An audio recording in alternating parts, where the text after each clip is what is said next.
இன்னைக்கு என்ன டாபிக் பார்க்க போறோம்னு பார்த்தீங்க அப்படின்னா பஞ்சபூதங்களுக்கான ஆளுமை நேரம் அப்படின்னு என்ன சொல்லி தான் பார்க்க போறோம். எந்த நேரத்தை வந்து நம்ம சாதகமாக பயன்படுத்திக்கிட்டோம் அப்படின்னா நமக்கு வாழ்க்கையில் நல்லது நடக்கும் அப்படின்னு சொல்லி நம்ம டீட்டெயிலாக பார்க்க போறோம். இப்போ பஞ்சபூதங்களுக்கான ஆளுமை நேரம் அப்படின்னு சொல்லி பகலில் எப்படி அமையுது, அதே போல் இரவு நேரத்தில் எப்படி வருது, அந்த நேரத்தை வந்து நம்ம வந்து பயன்படுத்திக்கலாம் அப்படின்னு சொல்லி தான் பார்க்க போகிறோம். பஞ்சபூதம் அப்படின்னு சொல்லி எடுத்துக்கிட்டாலே வந்து நிலம், நீர், நெருப்பு, காற்று, ஆகாயம் அப்படின்னு சொல்லி நம்ம எல்லாருக்குமே தெரியும். அப்படித்தானே? அப்படிங்கிற பட்சத்தில் வந்து பகல் நேரத்தில் வந்து அந்த ஆளுமை நேரம் வந்து எப்படி அமையுதுன்னு சொல்லி பார்க்கலாம். காலையில், அதாவது விடியற் காலம் பார்த்தீங்க அப்படின்னா 6லேருந்து 8:24 வரைக்கும் ஆகாயத்துக்கான நேரம்னு சொல்லப்படுது. 8:25லேருந்து 10:48 வரைக்கும் பார்த்தீங்க அப்படின்னா வாயுவுக்கான நேரம். 10:49லேருந்து 1:12 வரைக்கும் நெருப்புக்கான நேரம். 1:13லேருந்து 1:36 வரைக்கும் நீருக்கான நேரம். கடைசியா அதாவது சாயந்தரம் 3:37லேருந்து 6 மணி வரைக்கும் இதுக்கான நேரம் அப்படின்னு சொல்லப்படுது.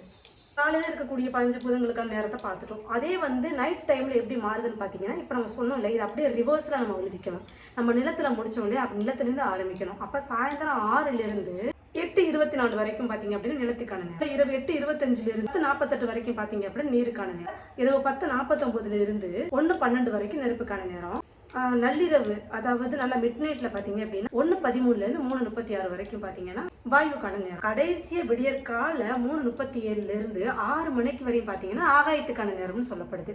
அப்போ அந்த பிரம்ம முகூர்த்த டைம் எப்போ ஸ்டார்ட் ஆகுது, 3:37லேருந்து 6 மணி வரையும். அந்த டைமில் வந்து நம்ம எதை நினச்சி நம்ம பிரார்த்தனை பண்ணுறோமோ அது கண்டிப்பாக அப்படியே வெட்ட வெளியாக இருக்கக்கூடிய ஆகாயத்துக்கு கேட்கும் அப்படின்னு சொல்லி நம்ம எல்லாருமே கேள்விப்பட்டிருப்போம். அது 100% உண்மை. ஸோ அந்த டைமில் நம்ம வந்து ஒரு பிரார்த்தனை வச்சோம் அப்படின்னா கண்டிப்பாக நம்ம நினச்சது நடக்கும். அந்த விடியற்காலை சொன்னோம் இல்லையா நேரம், 3:36லேருந்து 6 மணி இருக்கக்கூடிய நேரம் வந்து ஒரு சாத்வீகமான நேரமாக சொல்லப்படுது. அந்த டைமில் வந்து ஒரு யாகம் வளர்க்குறதா இருந்தாலும் சரி, ஒரு காயத்ரி மந்திரம் சொல்கிறதா இருந்தாலும் சரி, ரொம்ப ஒரு புண்ணியத்தை தரும் அப்படின்னு சொல்லப்படுது. ஆகாயம் அப்படின்னு சொன்னாலே அது வெட்ட வெளி தான், சரியா? அதுக்கு ஒரு வரையறையே கிடையாது. அமுதமான ஒரு நேரம்னு சொல்லப்படுது. அது மட்டும் இல்லாமல் ஆத்மாவிற்கு, ஆத்மா இருக்கு இல்லையா, அதுக்கு வந்து பணத்தை கொடுக்கக்கூடிய நேரம் அப்படின்னு சொல்லப்படுது. 3:36லேருந்து 6 மணி இருக்கக்கூடிய அந்த பிரம்ம முகூர்த்த டைம். கண்டிப்பாக இந்த டைம் உங்களுக்கு வந்து ஒரு வெற்றியை தரப்போகுது, ஒரு அற்புதமான ஒரு நிகழ்வு நடக்க போகுதுன்னு உங்களுக்கு தோணுச்சு அப்படின்னா இந்த டைமில் நீங்கள் தூங்கவே மாட்டீங்க. அது மட்டும் இல்லாமல் தியானம் பண்ணுறதுக்கு ஒரு ஏற்ற நேரம் அப்படின்னு சொல்லணும்னு பார்த்தீங்கன்னா இந்த டைம் தான், பிரம்ம முகூர்த்த டைம் தான் ஒருத்தவங்க தியானம் பண்ணுறதுக்கான ஒரு கரெக்டான டைம். அது மட்டும் இல்லாமல் ரொம்ப ரொம்ப முக்கியமான ஒரு விஷயம் என்ன அப்படின்னா, ஒரு நல்ல குழந்தை வேணும், ஆரோக்கியமான ஒரு குழந்தை வேணும், ஒரு திறமையுள்ள ஒரு குழந்தை பிறக்கணும் அப்படின்னு நினச்சிங்கன்னா அந்த டைமில் பிரம்ம முகூர்த்த டைமில் வந்துட்டு கணவன் மனைவி இணைந்து இருந்தாங்க அப்படின்னா அது உண்டாச்சு அப்படின்னு ஆரோக்கியமான குழந்தையா வந்து நமக்கு பிறக்கும்னு சொல்லப்படும். அதுக்கப்புறம் காலை 6 மணிலேருந்து 10:24 வரை இருக்கக்கூடிய அந்த ஆகாயத்துக்கான நேரத்தை பற்றி இப்போ நம்ம பார்க்கலாம். 6 மணிக்கு தூங்கக்கூடிய நேரம் அப்படின்னு சொல்றதுனால வந்து அது ரொம்ப குளிர்ச்சியாக இருக்கிறது இல்லையா. அஸ்திவாரம் கால் நடுறதுக்கு வந்து ரொம்ப ஏற்ற நேரமாக சொல்லப்படுது. அஸ்திவார கால் நடுறதுக்கு வந்து ஒரு சிறப்பான நேரம் அந்த நேரம். அந்த வீடு கட்டுறதுக்கு அடிக்கல் நாடும்போது அந்த வீட்டில் இருக்கிறவங்க மனசு வந்து ரொம்ப குளிர்ச்சியாக இருக்கும். அந்த டைமில் நம்ம வந்து அந்த விஷயத்தை செஞ்சோம் அப்படின்னா அந்த நேரத்தில் பார்த்தீங்கன்னா ஒரு நட்சத்திர தோஷம், திதி தோஷம், இது எதுவுமே ஏற்படாத ஒரு நேரம்னு பார்த்தீங்கன்னா அந்த ஆகாயத்தை குளிக்கக்கூடிய அந்த பகல் டைமில் இருக்கக்கூடிய அந்த நேரம் தான். இளமை தோஷமும் அதில் ஏற்படாது. 8:25லேருந்து 10:48 வரை இருக்கக்கூடிய அந்த வாயுக்கான நேரத்தை பற்றி பார்க்கலாம். அந்த டைமில் என்னென்னலாம் செஞ்சால் நமக்கு வந்து நற்பலன்களை கொடுக்கும் அப்படின்னு சொல்லி நம்ம பார்க்கலாம். இந்த வாயு நேரத்தில் வந்து தான தர்மம் நம்ம செஞ்சோம் அப்படின்னா பல வகையான புண்ணியம் வந்து நம்மளை சேரும்னு சொல்லப்படுது. நார்மலாக நம்ம பண்ணக்கூடிய தான தர்மத்தை தவிர அந்த டைமில் கொடுக்கக்கூடிய தான தர்மம் பார்த்தீங்க அப்படின்னா பல மடங்கு நமக்கு வந்து ஒரு புண்ணியத்தை தரும்.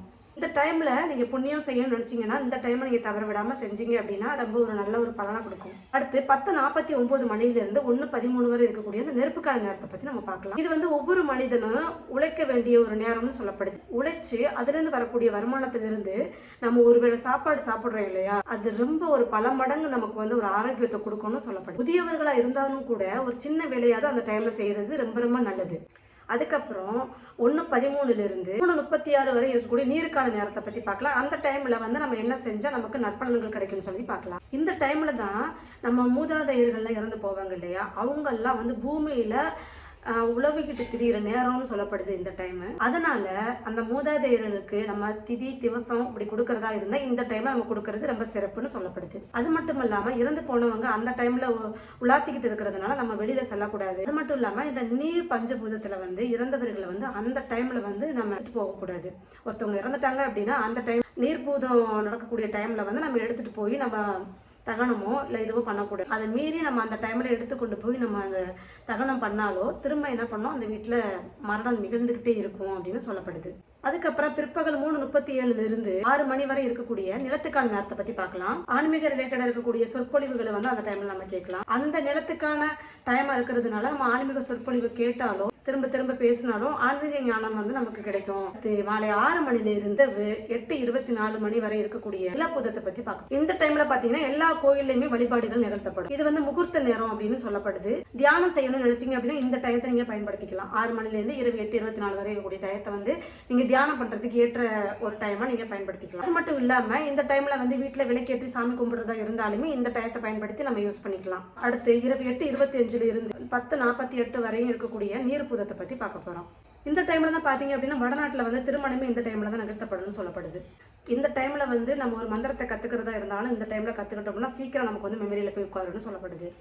சித்தர்கள் வந்து கூடு விட்டு கூடு பாய்வாங்க இல்லையா, அந்த மாதிரியான வித்தைகள் செய்யறதுக்கு ஏற்ற நேரமும் இந்த மாதிரி டைம்ல தான் செய்வாங்க அப்படின்னு சொல்லப்படுது. அடுத்து இரவு 10:49 1:13 வரை இருக்கக்கூடிய நெருப்பு பூதத்தை பத்தி பார்க்க போறோம். இது வந்து சித்து விளையாட்டு கத்துக்கிறதுக்கு வந்து ரொம்ப ஈஸியான ஒரு நேரம்னு சொல்லப்படுது. அது மட்டும் இல்லாம மாந்திரிகம் மந்திரங்கள் செய்யக்கூடிய நேரமாகவும் இது கருதப்படுது. தொலைவில் இருக்கக்கூடிய பொருளை வந்து பக்கத்துல வர செய்யுது. இது எல்லாமே வந்து இந்த டைம்ல தான் வந்து செய்வாங்க.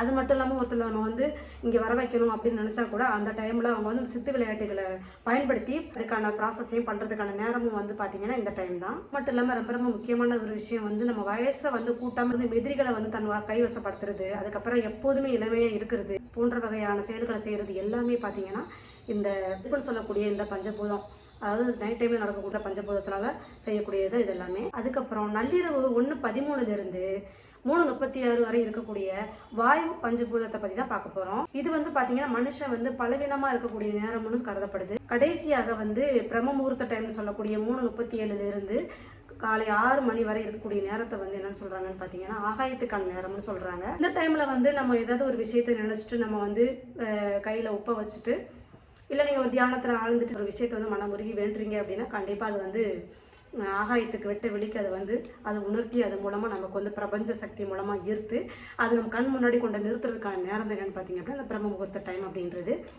இதை நீங்கள் ட்ரை பண்ணி பாருங்கள். இப்போ சொன்ன ஆளுமை நேரங்களில் வந்து நீங்கள் எந்த மாதிரி விஷயம் செய்ய போகிறீங்களோ அதை அந்த டயத்தை நீங்கள் யூஸ் பண்ணீங்க அப்படின்னா பலன் வந்து பல மடங்காக கிடைக்கும்.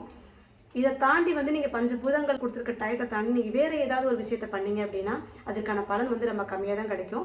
ஸோ இந்த பஞ்சபூதங்களை எந்த டயத்தை நீங்கள் யூஸ் பண்ணிக்கிட்டீங்க அப்படின்னா சாதகமான ஒரு விஷயத்தை அடையலாம் அப்படிங்கிறத பற்றி உங்களுக்கு நல்லாவே புரிஞ்சிருக்குன்னு நினைக்கிறேன். இதில் உங்களுக்கு ஏதாவது டவுட் இருந்தது அப்படின்னா கமெண்ட் பண்ணுங்கள். பிடிச்சிருந்தது அப்படின்னா லைக் பண்ணுங்கள், ஷேர் பண்ணுங்கள், சப்ஸ்கிரைப் பண்ணுங்கள். தேங்க்யூ.